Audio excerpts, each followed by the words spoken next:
Welcome to the Business Spotlight. I'm Garry Crosby. I'm delighted to be joined today by Oli Story. He's the managing director of Ravenourt, and I'm not going to tell you anything about that because I want Oli to do that. Oli, thanks for spending some time with us today.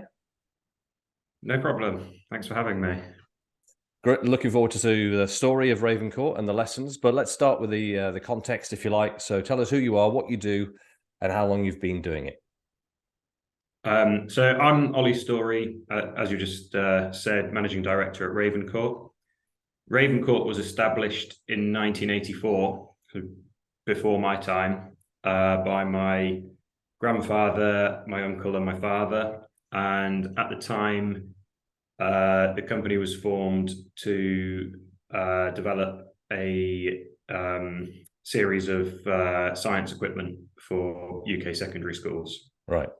So we're talking ammeters, voltmeters, power supplies. Some people might be familiar with the SATS brand. It's in most schools around the country in the science labs. Mm-hmm. And from there, we got into selling a few clocks to schools. Right. And then with the clocks, obviously, they've got to be nice and big and bold and easy to see at the back of an exam hall. So that they started being purchased by RNIB, big blind charity. Oh, yes. Yeah. Mm-hmm. Also based in Peterborough. Yeah. And so we developed a relationship with them, started doing a few of their own branded products, and over time developed a bit of experience in developing products for people living with a visual impairment. Right. Which is kind of where I came in. So 16 years ago, I joined the company. I've been MD for the last 9 years. And so ever since I've been involved, there's been a big push on developing products for people living with disabilities, whether it's been visual impairment, dementia. We do some obscure products for communications companies. We do something called an e-tram frame for people who can only move their eyes to communicate. Right. We do all sorts, talking kitchen scales. So anything that isn't available or is not available in a form that we're happy with and that consumers are happy with, people living with disabilities. Okay. And what makes Ravenourt a little bit different then? What makes you stand out from the other people, I guess, who are involved in this kind of area of the industry? Well, there aren't many, and not many who are innovating and doing a whole range of products. So unfortunately, there's a lot of one product companies that don't tend to last, or they'll have a few good years and then we stop hearing from them. Right. And then on the other kind of side of the scale, some of our other competitors just aren't moving on with the times and aren't bringing people products that they really want to have in their own homes. So what do you do I don't know how big the company is, but in terms of the amount of time and money and effort that you spend on research and development to stay at the front, what is that as a proportion of the overall scale of effort of the company? A lot. I mean, it's the majority of my time is new product development, Right. and sometimes we'll work with partners on it. Sometimes we'll do our own. We have a partnership with Alzheimer's Society, where we do a lot of new product development with them, and we go to the various dementia resource centres around the UK. Yeah. We either go through ideas for new products for people living with dementia and their carers, or we test prototypes, or we go to them with products where from the last meeting or series of meetings we've had with them, this product has come from that. So then we're testing the the final product or the instructions, something like that. Yeah. So a hell of a lot of our cash flow goes into R&D. Yeah. Yeah. And it's working because you've been around for 30 plus years. Yeah. So thinking about that time, going back to when your grandfather and your father were involved, and the marketplace then for the kind of products that you were developing at the beginning in the science labs and things. When you look at the marketplace now, what's happening to that for you and your products? Well, when I joined the company, and we're almost exclusively mail order, right, direct to schools.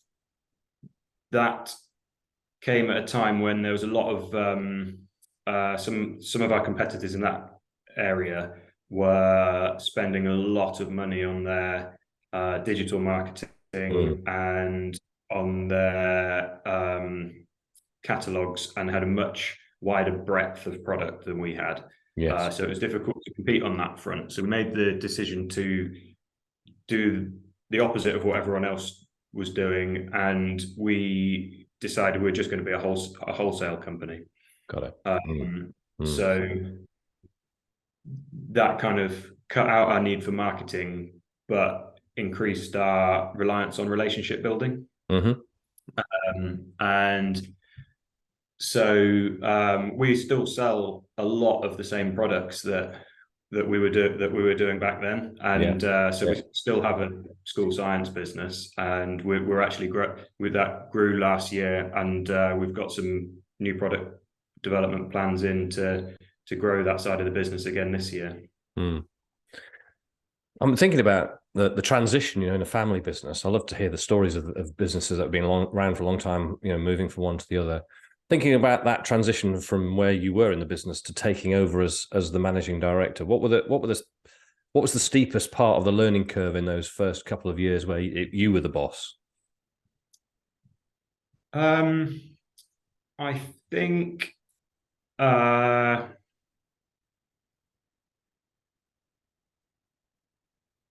steepest part in the first, to be honest with you, it came a little bit after that, where really felt thrown in at the deep end.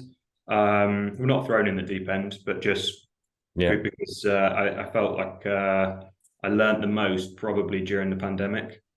Right. During that time than I had in all of the years leading up to that. And I suppose my focus has always been on people and relationship building. And we're 3 times bigger now than we were when I took over. Right.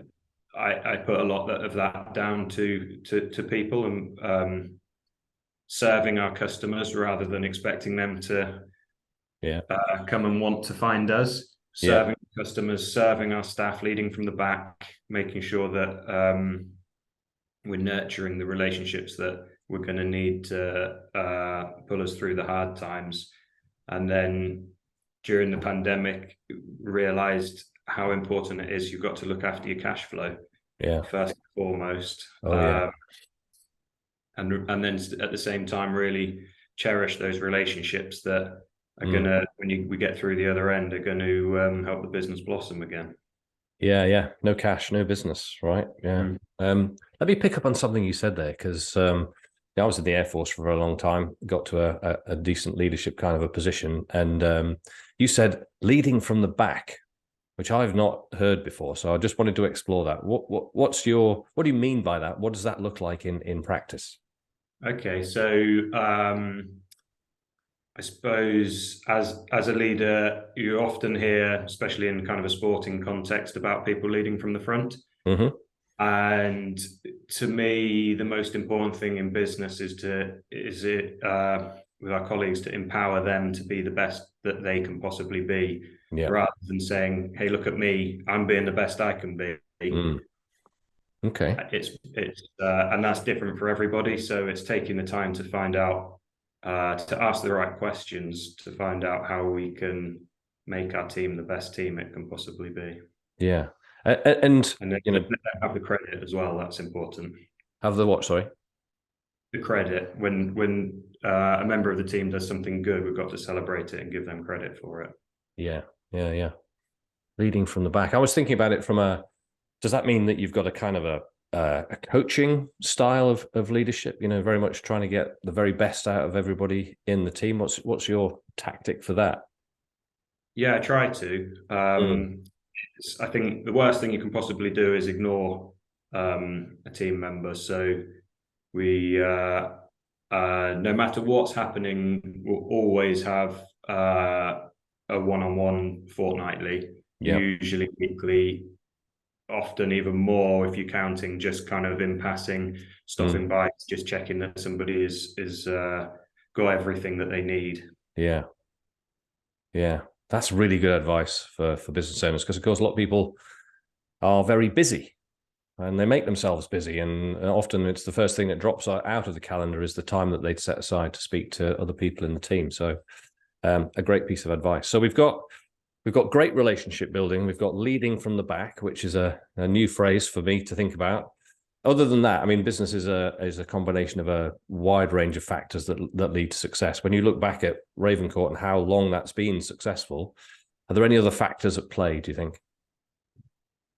I think what's always been strong is our manufacturing links in the Far East, and again, that's again comes down to relationships. It's making sure that we're nurturing that and having empathy, understanding other cultures and how they work.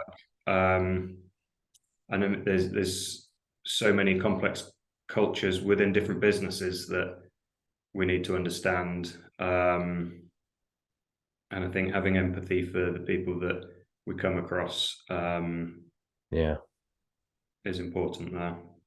I used to do a lot of work in the Middle East, and I remember one chap said to me, he said, what you don't often see is people from the West who understand time in the way that we understand time. You want to set a meeting and set a schedule and set a deadline, and we want to build a relationship. And if something comes out of that, then that'll be great. So again, another good lesson there. Another good lesson. So turning to the future for Ravenourt, where are you looking to take the business now in the next few years? So we want to be a trusted brand in every home, and we want to. At the moment, there's 900,000 people living with dementia in the UK. There's 2 million registered blind. So we want to help. Of those people that I've listed there, that's just two disabilities, and the whole family is affected. If somebody is diagnosed with dementia, there's the knock-on effects. So we have people living with dementia and people affected by dementia. And by affected by dementia, we mean the sons, daughters, husbands, wives, grandchildren, nieces, nephews. So by providing product that helps somebody to live well and independently for longer, we also give peace of mind to the caregivers, and we always have them in mind as well. And we want to help millions of people to live better, affected by disability. And does that, I mean, that's a great purpose, a great mission, and I looked at the website and I saw what you'd put on there. It's such a clear way of thinking about the future of the business, but in the practical terms, does that mean for you it's a question of scale, that you're going to need to scale up? Are you going to expand your product range or expand your your reach in geographical markets? Yeah, so we've got some partners overseas who we're working closely with at the moment to open up the North American market, the Australian market. We're also working on some translation of products so that we can go into non-English speaking markets as well. Yeah. Got lots of new products in the pipeline, and we still haven't even scratched the surface with the products that we've got now and that we're selling into the UK. We're selling to Boots and Argos, Yeah. But there's still so many mainstream retailers that don't have products that help people to live well with dementia or visual impairment, or other disabilities. And we need to educate the retailers and build awareness through partners who have much wider reach than we do as a small company based near Stamford. Yeah. That these products are available and that they really make a difference to people's lives every day. Yeah. And what sort of challenges are you going to need to have to overcome then? That mission to impact the lives of so many people. What are the main obstacles to you achieving that? Well, obviously we've got that awareness piece, and that's not easy. It's going to be easy or cheap to produce. And there's going to be a whole load of unknown challenges out there. We're going to face the same challenges as every business in the UK at the moment in terms of exchange rate and potential economic downturn. But I think as we grow, obviously you mentioned scalability there, and I kind of skirted around it, but we're going to have to grow by 300 or 400% to even be touching half of those people. And to do that, we're going to have to be really hot on our processes. We're going to have to bring in loads of more people over the next few years, and with more people, yes, we get more fun. Yeah. But we also get new challenges. You do. And we need to have the processes in place so that we've got the clear frameworks that then our new colleagues can have the freedom within that framework to be the best that they can be. But the important thing is to have the framework in place first. We're just going through ISO 9001 and 14,000. Oh yes, yeah. One of my colleagues is dealing with it actually, but so that's going to help us with our processes. We were quite fortunate; we'd already done a lot of the work because we realised a year ago that to get where we want to be, we've got to be a bit more robust in terms of our back end. And what does I always think about the human being involved as well, and thinking about the difference between the Oli that I'm talking to today and the Oli that runs a company that's 4 times bigger. What would have to happen to you to get to that point? Well, I'd have to know a lot of things that I don't know. So I we discussed earlier, I'm just about to embark on an executive MBA at Cranfield Business School. So I'm really looking forward to that. And I think that's going to give me some key learnings that will help. One will help accelerate the growth of the business, but 2 will help me be the leader that the business is going to need when we get somewhere near where we want to be. A big challenge. I mean, I say to some of my clients who have grown a lot, they grow as human beings as well as the business grows around them, and they start to think about leadership and management and relationship building in a different way. So it's all part of the journey. Sure. So talking of the journey, if we go back to the beginning, right? So on the day that you take over, I know it's hypothetical, but let's imagine we can go back to that point. What advice would you give to the younger Oli, knowing what you know today? I would tell myself to be a bit more humble. That you don't know everything, and actually the more you know, the more you find out that you don't know. Yes. So I think, and read more. Right. I would have put a few books in front of myself at that point and hope that I would have had the humility and integrity to have stuck with them. Yeah. Great lessons. Humility is important. And I always try with all of my clients to get them reading or watching or listening. Many people prefer audiobooks, but just to hear the stories of others, a bit like we're doing today, you know, to hear the story of others and learn their lessons and see what they've done to ensure success. It's an important part of growing as a business owner. I absolutely get that. What book would you recommend, Gary? Depends which part you want to focus on, but if you're talking about self-improvement, or becoming a better person, then The 7 Habits of Highly Effective People still stands out to me as being one of the best books ever written for that particular purpose. So that would be my number one. But whatever area of the business, if it was management, if it was leadership, if it was marketing, if it was sales, that there's my bookshelf is full of things, and there's one for every area of the business there. So, but The 7 Habits causes people to get so much additional self-awareness. And I think that's always the first step to being a great leader. When you know yourself really well, then you can become a great leader by starting to understand others and all the other stuff that comes with that. But you've got to start with yourself. And that's why I'd recommend that one. Good. So let's wrap it up with a question around what's happening with Ravenourt. You've mentioned a couple of things, but is there anything particularly you want the viewers to know about, a new product or a new market or a new event or something that's happening in the company just now? I think I'm sure that we don't do a lot of business locally, so just knowing that we exist in the first place is good. Yeah.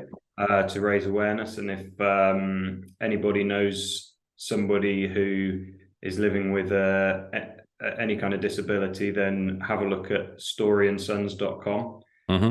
We don't just sell our own product on there, but we have some products from third parties who we've met along the way, who sell non-competing products that we believe in and we think are good and we want to get out there. So it would be check out our new direct-to-consumer site, storyandsons.com. storyandsons.com. Brilliant. Well, look, I mean, I could talk for another hour, to be honest, with you, Oli, because it's there's so many lessons in there over all of your years of business and the years that the company has been in business. But for now, thank you very much. I really appreciate you taking some time to be with us on the Business Spotlight. Thanks, Gary. Cheers. Appreciate Thank you. it.